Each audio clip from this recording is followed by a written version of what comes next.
This was an highway robbery. It's like the Raptors saying, here, take our best player. We appreciate the picks. We appreciate Bruce Brown. Bruce Brown will not be a part of this organization much longer, and we are rebuilding. I love the fact that this organization is moving towards RJ Barrett. What are they, nuts? I love RJ. I did not want to trade RJ Barrett. I was questioning the trade with RJ Barrett. I think the Knicks won on that trade. And there's a lot of questions with this trade, and could they re-sign him? Will they re-sign him? Does he want to be a Pacer? That's the question. They made the move because they believe they have a chance to come out of the East, and they do. If they have a healthy Tyrese Halliburton, you're talking about the best point guard, the best passing point guard in the NBA. And then you add one of the better big man power forward centers in the league, athletically gifted, can go up and get the ball. 1-2 punch, pick and roll at the top of the key would be fun to watch with Siakam and Halliburton. There's a lot of questions on how this is going to work and how long it's going to take to get this team moving on all cylinders, but they're going to be dangerous. I don't know if Siakam will sign back with the Pacers. Now, he can only get the Supermax contract with the Pacers. Right. So if he wants the money, he will stay with the Pacers. If he wants to take $25-30 million and 1 year less. Yes, I think he goes somewhere else. I think he'll look at other options before he decides to sign back with the Pacers, because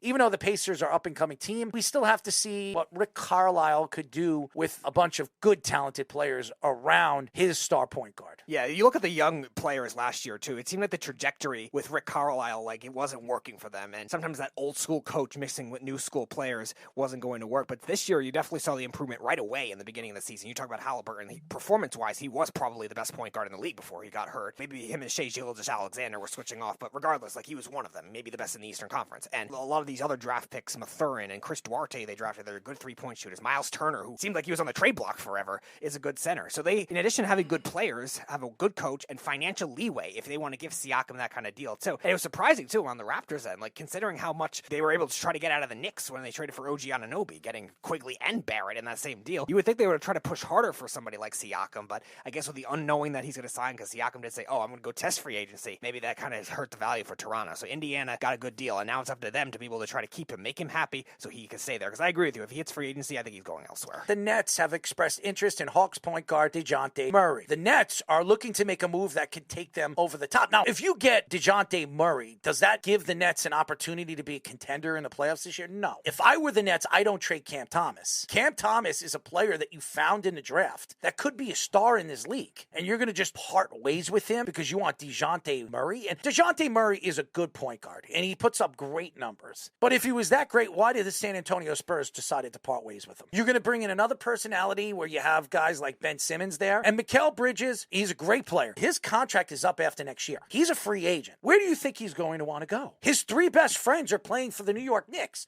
in Hart, Brunson, and DiVincenzo. All three of those guys played with him in college ball. So where do you think Mikal Bridges is going to want to go if he becomes a free agent? And I know the Nets are going to do everything they can to re-sign him in the offseason, but he might say, you know what? I want to wait. I want to go to my free agency, and I want to see what's going to be out there because you know where he's going to be heading. So I don't know why the Nets are going to be willing to trade away first-round draft picks. Haven't they done enough in trading away first-round draft picks over the years? And Marks, he's made a lot of mistakes over the last couple of years. Bringing Kevin Durant, bringing in Kyrie Irving, bringing in James Harden, giving up all those draft stock of players in Houston. Houston is singing to the promised land right now because they could be lottery picks. And the Nets, they finally get first-round draft picks for the Kevin Durant trade. And what are they going to do? They're going to trade him away for DeJounte Murray. This isn't Donovan Mitchell. They know they have no chance at Donovan Mitchell because he doesn't want to play for them. I don't understand it. But again, DeJounte Murray is going to get a max contract. The Nets will be able to give him a max contract. Sure. Not a super max contract because he's not a second all-NBA player. So he's not going to get a super max contract, but he'll get a max contract and he'll get the most from the Nets because Nets have control of him. But how much is he going to lose? 25-30 million? So I don't think it's a big deal to DeJounte Murray if he decides not to stay with the Nets. And that's why I think the Nets should hold back and not trade away any draft stock. They made a lot of mistakes over the last couple of years doing that, and it set their team back and put their team in a really bad position. And that had a lot to do with Marks because Marks did exactly what Mr. King did and traded away their future. Their future at one point was very good, and they had a great coach there who now is the assistant coach of a Golden State Warrior team that's falling apart themselves.